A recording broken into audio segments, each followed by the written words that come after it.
La Journalism Trust Initiative est un label, un standard développé pour les médias. L'objectif de ce standard est de labelliser les médias de sorte à ce qu'on puisse reconnaître les médias crédibles, les médias auxquels on peut faire confiance. On s'est rendu compte qu'avec la prolifération des plateformes, les réseaux sociaux et tout ça, les journalistes et les médias avaient de plus en plus des difficultés à émerger. Il y avait une difficulté aussi constante, que ce soit du public mais aussi des partenaires et des annonceurs, d'identifier les médias avec les bonnes pratiques professionnelles de ceux qui ne le sont pas. Il y a de plus en plus de désinformation aussi et on s'est rendu compte que les entreprises de désinformation menaient la belle vie, avaient les ressources, alors que les médias eux-mêmes avaient toutes les difficultés pour boucler les fins du mois. Et donc on s'est dit que pour une fois, on allait mettre en place un outil qui permet de donner des incentives ou d'encourager les médias qui font le travail dans le respect des règles éthiques et déontologiques, ce qui jusque-là n'existait pas vraiment. Et donc, on a rassemblé plus de 120 experts de par le monde entier, dont des Africains, pour développer la norme, pour développer le standard. Et donc, l'objectif, c'était de trouver ce qu'on appelle les critères d'un bon journalisme. Et donc, on a défini ces critères-là. On est allé dans une labellisation de type ISO pour avoir le standard Journalism Trust Initiative disponible. Il y a beaucoup de médias qui sont intéressés par cette initiative. C'est une demande même des médias parce que, comme je le disais tout à l'heure, dans le lot de tout ce qui existe aujourd'hui comme plateforme, on a du mal à identifier les médias avec les bonnes pratiques. Et donc, les médias l'accueillent très favorablement. Aujourd'hui, dans le monde, nous avons près de 900 médias qui sont en cours d'évaluation dans le processus d'auto-évaluation de cette norme.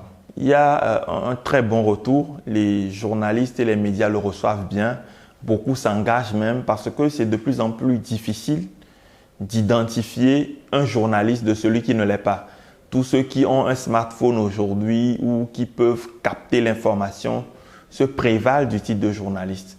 Et donc, la profession a très bien accueilli. Ils sont même partenaires du déploiement de cette norme. La preuve, l'engouement qu'on a à chaque fois qu'on organise des événements autour de la JTI, mais aussi par le nombre de médias qui sont engagés et qui évoluent vers la certification. Notre processus est en 3 étapes. Il y a d'abord une première étape toute digitale qui se fait sur notre application en ligne, donc qui permet aux médias de s'auto-évaluer. Et donc par rapport aux critères du référentiel, de se regarder dans le miroir pour voir si les pratiques sont les bonnes. Après cette première étape, il y a une seconde étape de publication, donc de ce qu'on appelle le rapport de transparence. Et donc le média publie les informations qu'il a préalablement remplies dans le questionnaire pour son lectorat, son audience et ses partenaires. Et puis, il y a la dernière étape qui est la certification. Donc, c'est un audit indépendant par un organisme dont on s'est assuré de la crédibilité qui va auditer le média et vérifier la conformité des éléments de réponse du média par rapport au référentiel. Et c'est cet organisme indépendant qui, in fine, délivre le label ou non aux médias. Et donc, c'est les 3 étapes. Et les différents critères de notre norme, c'est sur 2 principaux éléments. C'est d'abord sur l'identité et la transparence du média et ensuite sur le respect des règles et pratiques professionnelles du journalisme. Il y a un fort engouement des médias africains dans plusieurs pays, que ce soit dans les pays francophones, anglophones ou lusophones. Nous avons aujourd'hui plus de 300 médias engagés un peu partout en Afrique qui sont dans le processus d'auto-évaluation. Nous en avons une vingtaine qui ont fini ce processus, qui sont à la phase rapport de transparence et une dizaine qui sont en cours d'audit pour être certifiés. Nous avons un aussi qui a déjà été certifié, qui se trouve être un média basé au Niger dénommé Studio Kalangu. Nous avons 3 à 4 principaux axes de développement. Actuellement, la norme est une norme accord d'atelier du Comité européen de normalisation et nous sommes en train d'évoluer vers une norme ISO ce qui est notre premier axe de développement.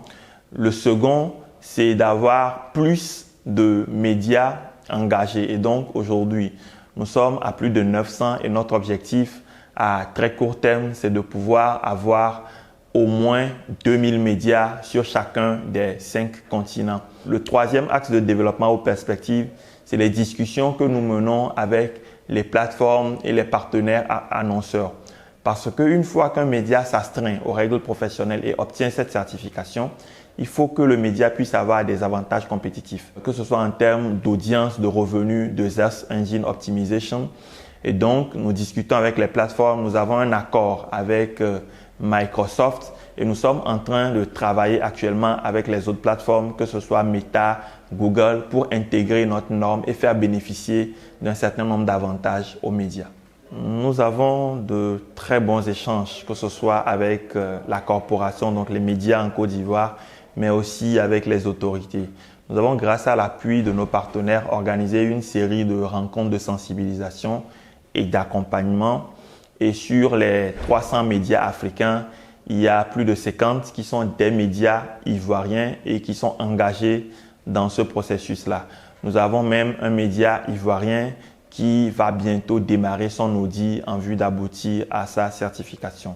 Nous avons également de très bonnes relations avec les autorités qui ont bien accueilli notre standard et qui travaillent actuellement à l'intégrer dans l'ordonnancement pour la régulation des médias dans le pays. Nous avons constaté de façon plus globale qu'il y a quand même des médias avec de très belles pratiques, avec une éthique et une déontologie qui est bien établie. Il y a également dans la classe, comme on peut dire, un certain nombre dont les pratiques sont à améliorer et nous pensons qu'il y a un besoin d'accompagnement de ces médias-là pour améliorer leurs pratiques et les arrimer aux meilleures pratiques professionnelles possibles. Mais globalement, on peut dire quand même qu'il y a de bons professionnels dans la presse ivoirienne qui font tout ce qu'il faut pour avoir une information de qualité disponible dans les médias.